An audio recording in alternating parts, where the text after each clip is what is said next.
punch them in the gut. In all my speaking, I have consciously and purposely avoided emotion because it seems cheap. A cheap laugh. One step above using blue humor with sex and drugs and something crude to get a laugh. David convinced me that emotion is the key to winning. He uses movies as a metaphor throughout all of his speaking, and what really stuck in my mind is The Lion King. Because we all walk out of that theater singing Hakuna Matata with a wonderful feeling of success and being able to move forward and happiness. But what else happens in that movie? The whole first part of the movie is setting up Mufasa, his father, showing Mufasa as a good king, showing his brother as being a dirtbag that you don't want to get into, have control over the kingdom, taking care of Mufasa, the time he has to rescue him from the hyenas in the elephant graveyard while he's busy trying to run the kingdom and do other things. And then what happens? He dies. If you look back at a lot of Disney movies, they're good at killing characters. In another generation, for those with white hair in the room, they might remember Bambi. Disney shot Bambi. But you're still happy at the end of the movie because they give you that punch in the gut. So as we write our speeches, David suggests looking at Pixar films, reviewing your classic Disney films, and you'll see that there's a simple formula that he calls tempo. It didn't come out very well in my notes, but T-E-M-P-O. Tell a personal story. What I loved about John's last speech about his 1967 white Volkswagen was that it was personal. I never owned one of those, but I love Volkswagens. Everybody loves Volkswagens. It's an iconic car. There's a whole beautiful speech about your experience in your first Volkswagen. The next thing is to engage the audience. You want to create questions in their mind without telling them what the next thing is.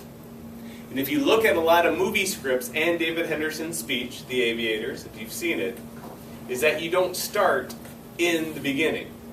When you look at any movie timeline, they always take about, you start the movie about 1/3 of the way into the timeline of the movie. Start so that you engage the audience and the person's right in the happiest time and things are moving right along. And then at some point, you go back in time and fill in what got you to that point. Homer's The Odyssey is a classic at that. Or the other example he used was The Fugitive. Go back and watch The Fugitive with Harrison Ford. It's the big crash and he's on the bus going to jail, and then they go back in time and show you how his wife was murdered and how he got framed for it. It didn't start there at the beginning. Make that message stick. Is there something about that movie or your story that you really want the audience to leave with? I remember Punch Him in the Gut. He talked for 40 minutes, but that was the message that I took away from it, and his message stuck.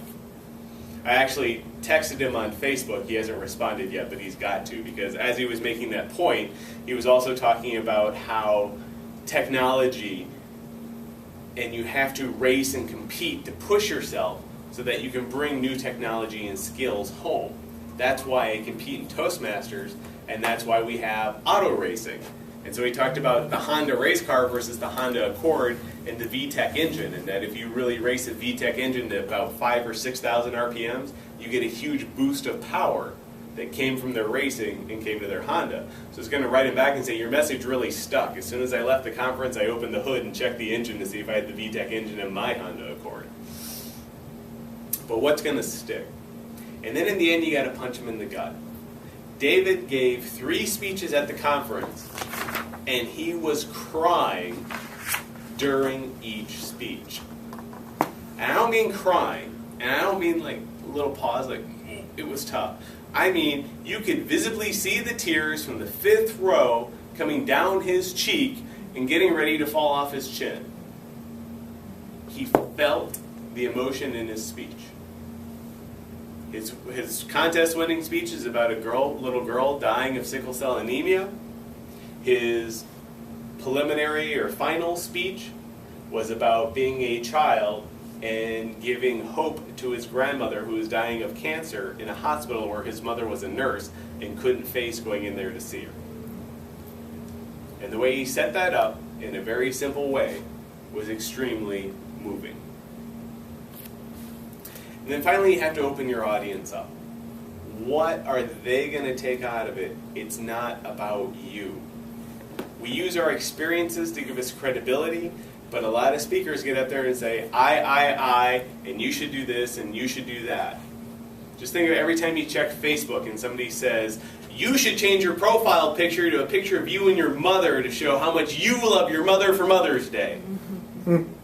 If you love your mother for Mother's Day, you change your profile picture. But don't be telling me what to do with my Facebook. Everybody's resistant to that.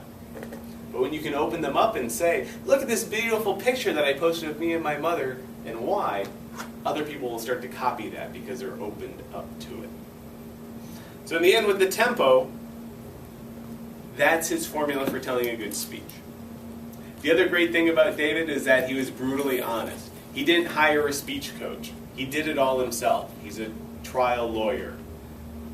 I lost at the club level, and then I went on to lose at the area level, and then I went on to lose at the division level, and then I lost at the semifinal level, and then I finally pulled it all together and won. I lost a lot. And that was a story I could really relate to and open up to. Because some of the other speakers are like, oh, I joined Toastmasters, and I walked right up, and I won the World Championship of Public Speaking. And it's like, boy, I just must not be good enough. No, we all have to lose a lot for the things that we really care about in life if we want to move forward. And most of the time, it's the journey. It's not. If you're trying to compete to win the World Championship of Public Speaking, you're going to be very disappointed. But if there's another reason for you to compete, something else that burns within your soul, it's a wonderful, rewarding experience. Mr. Toastmaster,